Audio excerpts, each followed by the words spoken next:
버스기사 김민수 기사를 인권보호와 신장에 귀한 보도로 선정해줘서 감사합니다.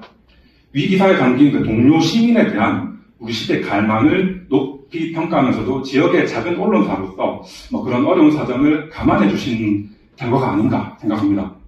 오늘 아침 그 시상식 참여를 위해 서울에 왔는데 대구의 중인권 활동가로부터 급한 연락을 받았습니다. 제가 사는 경북 경산에서 출입국이 공장 단속에 나섰고 거기에 있던 이주노동자 6명이 다쳐서 병원에 입원했는데 그중 한 명은 중상이라고 합니다.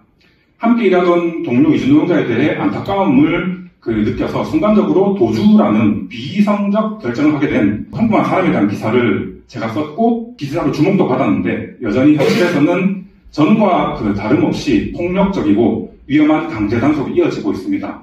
김민수 사건으로 한국의 강제 단속 현실에 대해서 알리고자 했으나 국가 정책은 바뀌지 않고 저만 이 상을 받는다는 게 뭔가 잘못됐다라는 생각도 듭니다. 1월에 신청을 하면서도 상을 받을 것이라는 기대는 사실 크게 하지 않았는데 이틀 전에 수상 소식을 듣고 갑자기 또 다른 의문도 들었습니다. 불과 며칠 전에 인권위가 위법적 비상경 선포로 국민을 공포에 떨게 한 그 사람에 대한 수사와 재판 과정에 대해서 적법 절차를 준수하라는 취지의 의견 표명한 그 사실이 떠올랐기 때문입니다. 누가 신청하지도 않았는데 인권위가 적극적으로 나서서 권력의 정점에 있는 사람에 대한 인권 침해를 검토한 사항이 이해되지 않았고 적어도 지금의 인권위가 말하는 인권과 제가 아는 인권이 같지 않다라고 느끼게 됐습니다.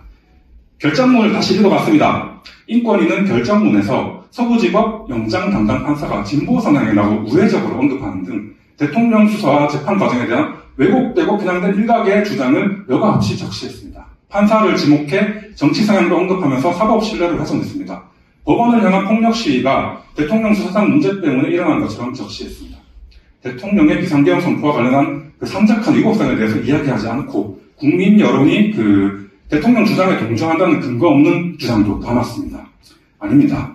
인권위는 내란이 이야기한 이 혼란 속에서 설령 국민 여론이 흔들릴지라도 옳은 길을 보여줄 책임이 있는 기관입니다. 국가인권위가 국민과 국가가 아닌 내란 속의 변호인이 된 듯한 모습에서 저는 깊은 절망감을 느끼며 인권위가 선정에 참여한 인권보도선 수상이 명예롭지 않다라고 느끼게 됐습니다. 다만 해당 결정문 안에 안건의 부적절성을 지적하는 인권위원회 소수 의견이 포함된 점 그리고 이 안건을 막기 위해서 위험을 무릅쓰고 저항한 인권위 직원들을 보면서 희망도 느끼게 됐습니다.